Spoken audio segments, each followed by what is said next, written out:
संत कबीर विद्यापीठ PG college के YouTube channel के माध्यम से आज हम सभी अध्ययन करेंगे संत तुलसीदास जी के विषय में। संत तुलसीदास जी भक्ति काल के प्रतिनिधि कवि हैं। इनका जन्म संवत 1568 विक्रमी 1511 ईस्वी में माना जाता है।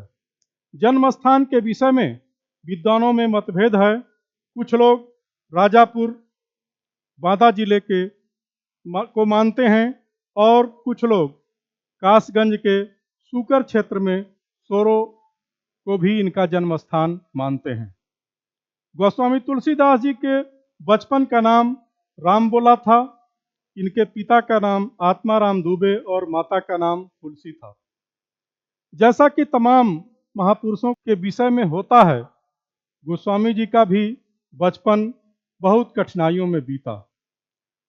अभुक्त मूल नक्षत्र में जन्म होने के कारण जन्मते ही माता जी स्वर्गवासी हो गईं और पिता ने इनका परित्याग कर दिया।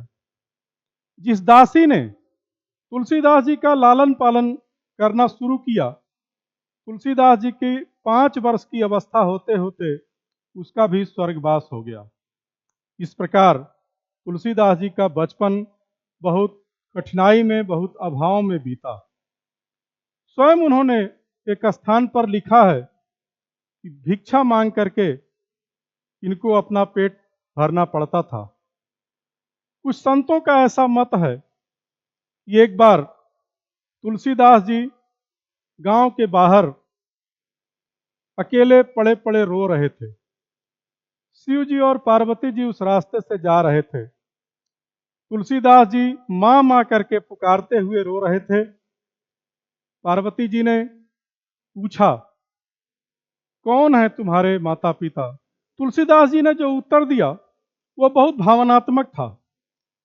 उन्होंने कहा, गुरु पीतु मातु महेश भवानी, प्रणवं दीन बंधु दिन दानी। तुलसीदास जी का उत्तर सुन करके माँ भी विह्वल हो गई और ऐसा कहा जाता है कि जब तक तुलसीदास जी अपने पूरे अवस्था तक सज्ञान नहीं हो गए, तब तक माँ पार्वती ने इनका योगक्षेम, भरण पोषण और पूरी व्यवस्था किया। भगवान शंकर की ही प्रेरणा से इनके जो गुरु थे स्वामी नरहरियानंद, इनको खोज निकाले और इनको दीक्षा दिया। एक बार सूकर क्षेत्र में ले जाकर के इनको राम कथा सुनाया। तुलसीदास जी विलक्षण प्रतिभा के धनी थे। जो भी विषय एक बार सुन लेते थे, इनको कंठस्थ हो जाता था। नरहरियानंद ने इनका यज्ञोपवीत संस्कार कराया और उसके बाद काशी ले जाकर के वेद वेदांग के अध्ययन के लिए शेष सनातन जी के पास इनको छोड़ दिया। काशी में 15 वर्षों तक रह करके गोस्वामी जी ने वेदाध्ययन किया, सभी शास्त्रों का अध्ययन किया और उसके पश्चात संसार की ओर इनका मन प्रवृत्त हुआ। उसके पश्चात ये अपने जन्म स्थान पर आए जहां सब कुछ समाप्त हो चुका था। तुलसीदास जी ने अपने पिता और पूर्वजों का श्राद्ध किया और उसके पश्चात राम कथा सुना करके अपना जीवन यापन करने लगे। तुलसीदास जी का विवाह रत्नावली से हुआ। एक बेटा भी पैदा हुआ जिसका नाम तारक था, परंतु शैशवावस्था में ही उसका निधन हो गया। इस प्रकार से तुलसीदास जी का पारिवारिक जीवन और शुरुआत का जो युवावस्था तक का जीवन था वो बहुत कष्ट में था, लेकिन अपनी प्रतिभा के बल पर, अपनी विद्वत्ता के बल पर इन्होंने समाज में जो स्थान प्राप्त किया, अपने रचनाओं के द्वारा जो साहित्य के क्षेत्र में इन्होंने स्थान प्राप्त किया, जब तक हिंदी साहित्य रहेगा, तुलसी और उनका रामचरितमानस अमर रहेगा। वास्तव में विश्व के किसी भी भाषा के किसी भी ग्रंथ, किसी भी रचना और उसके रचनाकार को इतनी प्रतिष्ठा और इतनी प्रसिद्धि प्राप्त नहीं हुई जितना कि गोस्वामी तुलसीदास और उनके रामचरितमानस को प्राप्त है। तुलसीदास जी का जीवन वैसे तो बहुत अभाव में रहा, लेकिन श्री राम के प्रति जो इनकी श्रद्धा और इनका विश्वास था वो बहुत अप्रतिम था।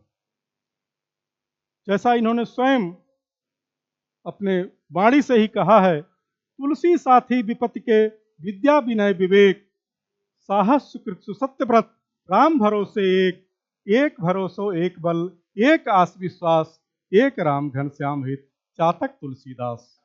राम नाम की महिमा को जन जन तक पहुंचाने वाले तुलसीदास एक ऐसे विभूति थे जिन्होंने इस कलयुग में सैकड़ों हजारों कथा व्यास बना दिया।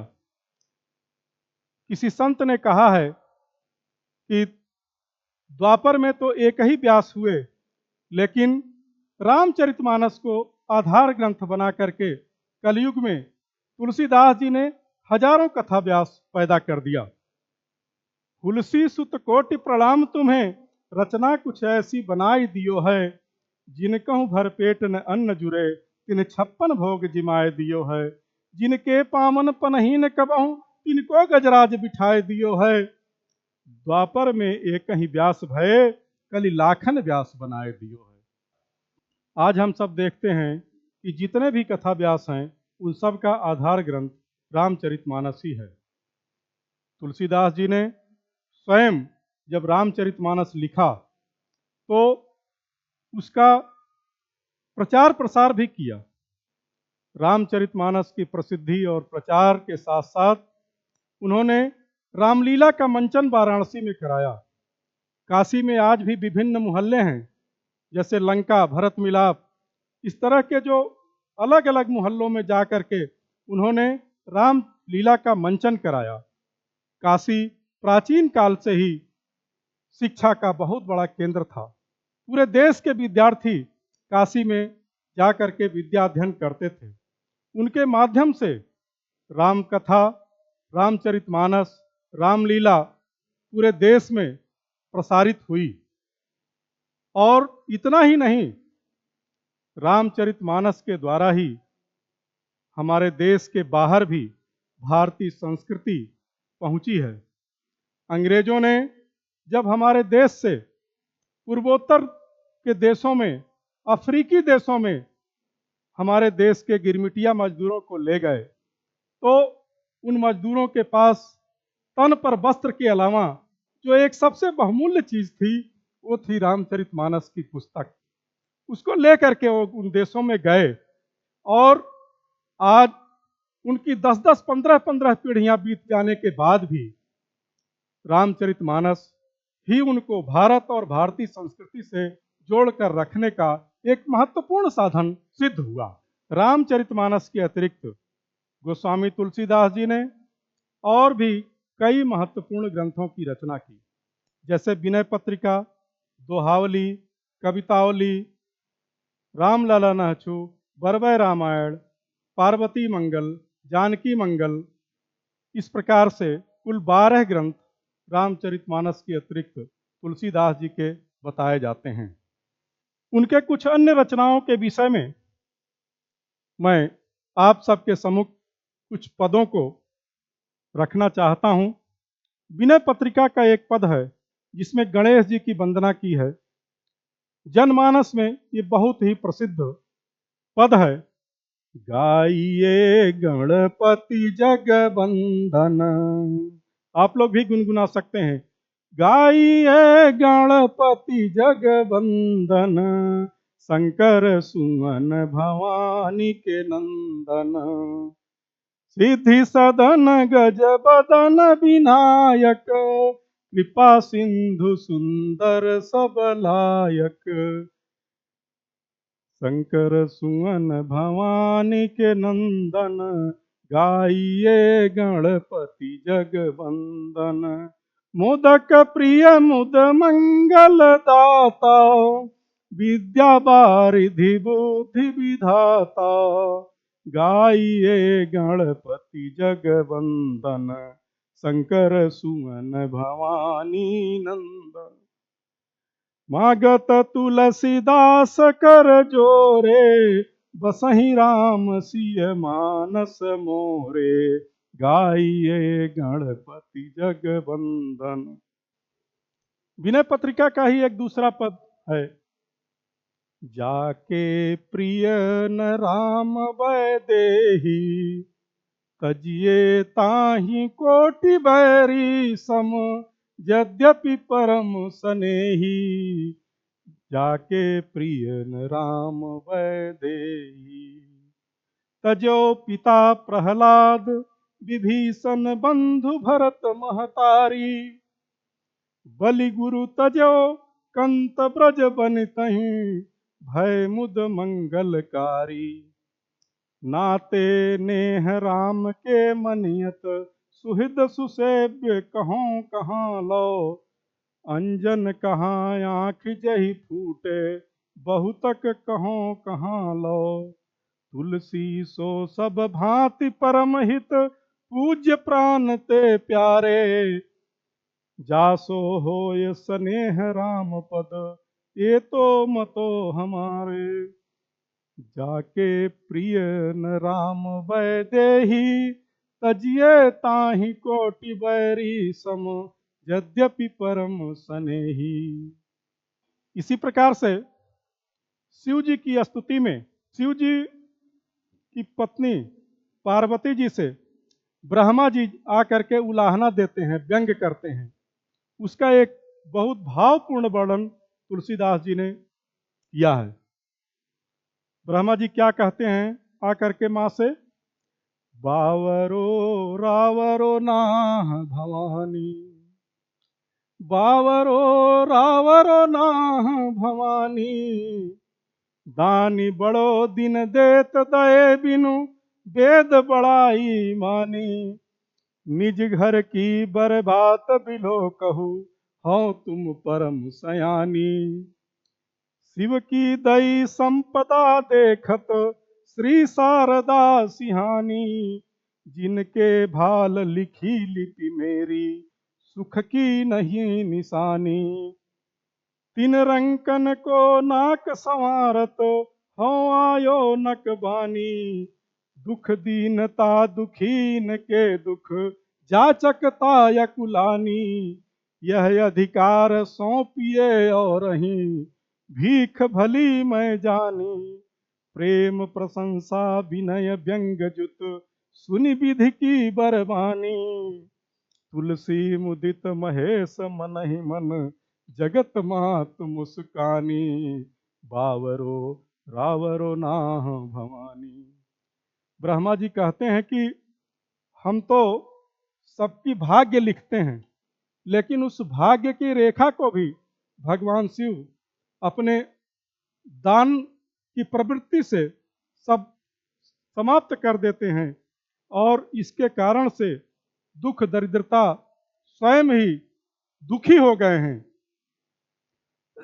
इस प्रकार का भाव का वर्णन इस स्तुति में विनय पत्रिका में है। एक अन्य ग्रंथ उनका जो कवितावली है, उसमें लंका दहन का प्रसंग है। हनुमान जी जब लंका में गए हैं तो किस प्रकार से लंकावासी लंका दहन के समय सोच रहे हैं, उसका एक वर्णन इस पद में है। बालधी विशाल विकराल ज्वाल जाल मानो, लंक लील बेको काल रसना पसारी है। कैधो व्योम बीथिका भरे हैं भूरि धूम केतु, वीर रस वीर तरवार सी उघारी है। तुलसी सुरेश चाप कैधो दामिनी कलाप, कैधो चली मेरु ते किसान सर भारी है। देखें जात धानी अकुलानी कहें, कानन उजारे वो अब नगर प्रजारी है। गीतावली में एक वर्णन है कि भरत जी जब श्री रामचंद्र जी का वनवास हो गया और वो ननिहाल से लौट करके आए, तो भरत जी प्रभु राम से मिलने के लिए चल दिए। रास्ते में उनके साथ उनकी पूरी प्रजा भी थी। उनके सामने भरत जी जो अपने मन की व्यथा को प्रकट करते हैं, उसका वर्णन इस पद में बहुत ही भावपूर्ण ढंग से इस प्रकार से तुलसीदास जी ने किया है। भरत जी कहते हैं, जो पे हो मातु मते मत हुई हो, जो पे हो मातु मते म हुई हो, तो जननी जग में या मुख की कहाँ काली माँ धोई हो। जो पे मैं मातु मते मत हुई हो, क्यों हो आज होत सुचि सपथनि, कौन मानी है साची। महिमा मृगी कौन सुकृति की, खल बिच बिसिखन बाची।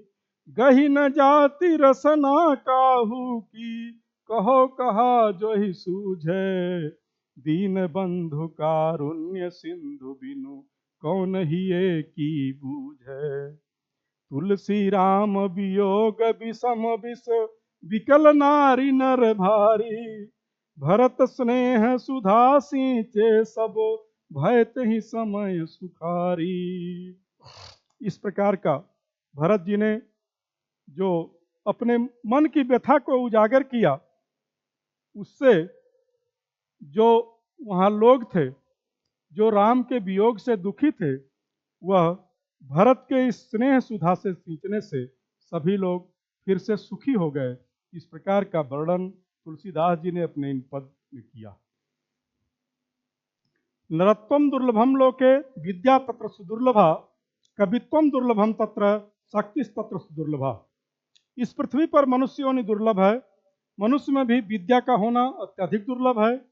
विद्या के साथ काव्य शक्ति का होना दुर्लभ है, और सबसे दुर्लभ है इन सब कार्यों को करने की शक्ति का होना। ये अगर मिले तो ईश्वर की कृपा ही है। अग्नि पुराण के इस वचन को उद्धृत करते हुए आचार्य रामचंद्र शुक्ल लिखते हैं कि महाकवि तुलसीदास जी ने इन सभी शक्तियों को प्राप्त किया और इसका सदुपयोग लोक कल्याण के लिए और लोक मंगल के लिए किया। तो मित्रों, आज इस चैनल के माध्यम से संत कवि तुलसीदास जी के बारे में इतना ही। फिर अगले वीडियो में हम आपके सामने किसी अन्य महापुरुष, महान व्यक्तित्व या संत महात्मा के विषय में लेकर प्रस्तुत होंगे। बहुत बहुत धन्यवाद।